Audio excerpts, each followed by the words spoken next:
Jumpa lagi di Opini Budiman.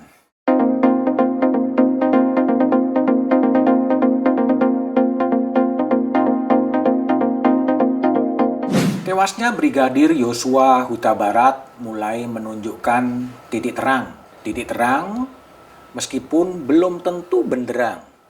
Pada hari ke-25, Mabes Polri menetapkan Barada Eliezer atau Barada E sebagai tersangka pembunuhan terhadap Brigadir Yosua.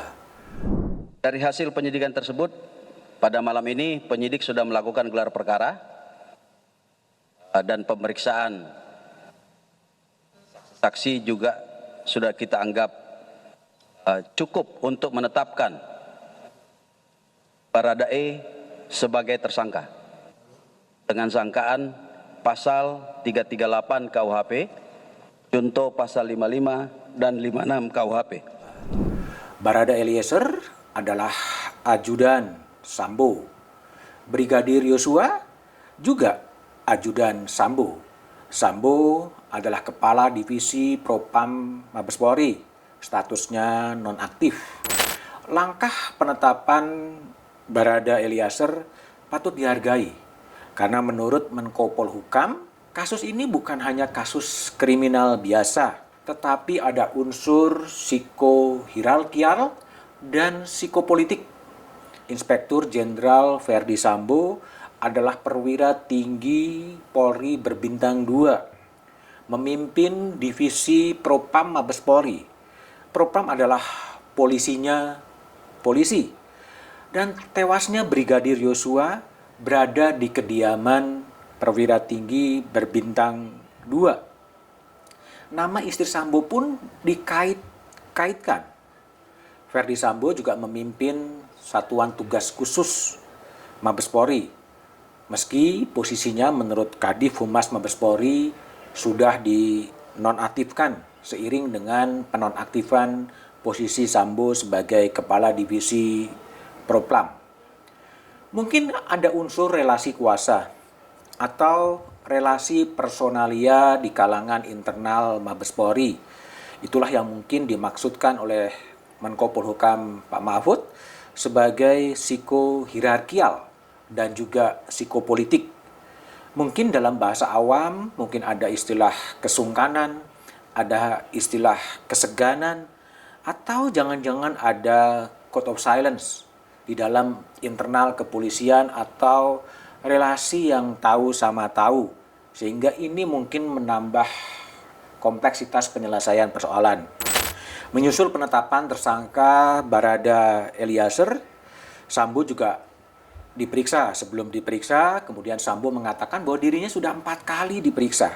Tentunya keterangan ini sedikit berbeda dengan pernyataan-pernyataan resmi dari pihak kepolisian yang mengatakan Sambo belum diperiksa. Padahal menurut Sambo, dia sudah pernah diperiksa di Polres Jakarta Selatan, sudah pernah diperiksa di Polda Metro Jaya, dan sekarang pada hari Kamis ini diperiksa di Bareskrim. Sambo tidak menjelaskan satu pemeriksaan di mana lagi, sehingga dia bisa menyebutkan ada 4 kali pemeriksaan termasuk di Bareskrim. Pada saat itu Sambo juga meminta maaf telah membuat kegaduhan di tubuh kepolisian dan juga ikut berduka cita atas meninggalnya Brigadir Yosua. Hadir memenuhi panggilan penyidik Bareskrim Polri. Pemeriksaan hari ini adalah pemeriksaan yang keempat. Saya sudah memberikan keterangan kepada penyidik Polres Jakarta Selatan, Polda Metro Jaya, dan sekarang yang keempat di Bareskrim Polri. Selanjutnya, saya juga ingin menyampaikan, apapun yang namanya hukum harus ditegakkan, yang namanya keadilan harus diberikan. Karena konstitusi mengajari kita bahwa semua orang sama kedudukannya di muka hukum. Langkah Polri menetapkan Barada Eliezer sebagai tersangka dengan pasal 338 KUHP, pasal pembunuhan, tentunya juga harus terus dilanjutkan. Karena dalam pasal 338 dan juga dikaitkan dengan pasal 55 dan pasal 56, tentunya Barada Eliezer tentunya tidak sendirian dalam kasus tersebut. Dengan konstruksi pasal seperti itu, bisa diyakini bahwa Eliezer bukanlah pelaku tunggal, ada pelaku-pelaku yang lain. Masalahnya adalah konstruksi pasalnya adalah apakah memang Barada Eliezer dan apa motifnya sehingga terjadi dugaan pembunuhan ini, tentunya yang harus kemudian dilacak dan ditelusuri lebih jauh. Hak-hak hukum dari Barada Eliezer tentunya harus dihormati. Akan lebih baik kalau Barada Eliezer juga diberikan hak dia untuk memilih kuasa hukumnya sendiri, kuasa hukum yang independen, bukan hanya membela Barada Eliezer yang ancaman hukumnya bisa sampai 15 tahun penjara, tapi meningkatkan kredibilitas dari penyidikan itu.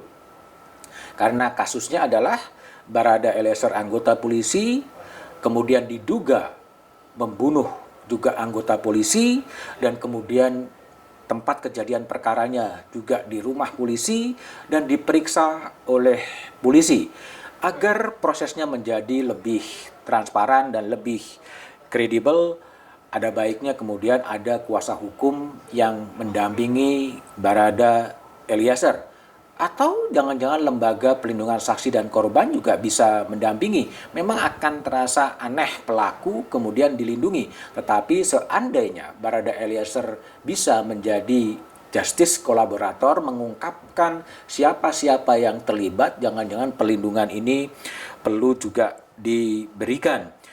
Artinya bahwa bagaimana kita semuanya bisa mendorong agar masalahnya adalah kemudian menjadi terbuka, motivasi terjadinya pembunuhan juga harus diungkap.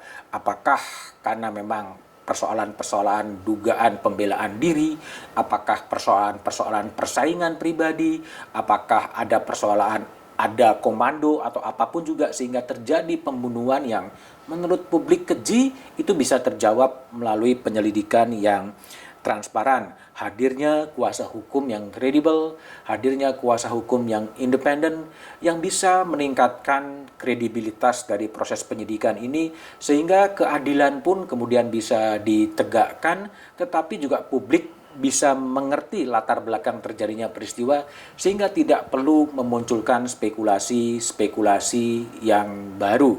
Keadilan harus ditegakkan, siapapun yang kemudian terlibat juga harus mempertanggungjawabkannya di muka hukum, tapi sebaliknya orang-orang yang kemudian tidak terlibat juga harus berani dikatakan bahwa mereka adalah clear and clean. Siapa itu? Ya kita tunggu saja proses peradilan yang menjadi ujung dari drama Duren 3 yang melibatkan polisi, nembak polisi atau apapun, ujungnya adalah di pengadilan.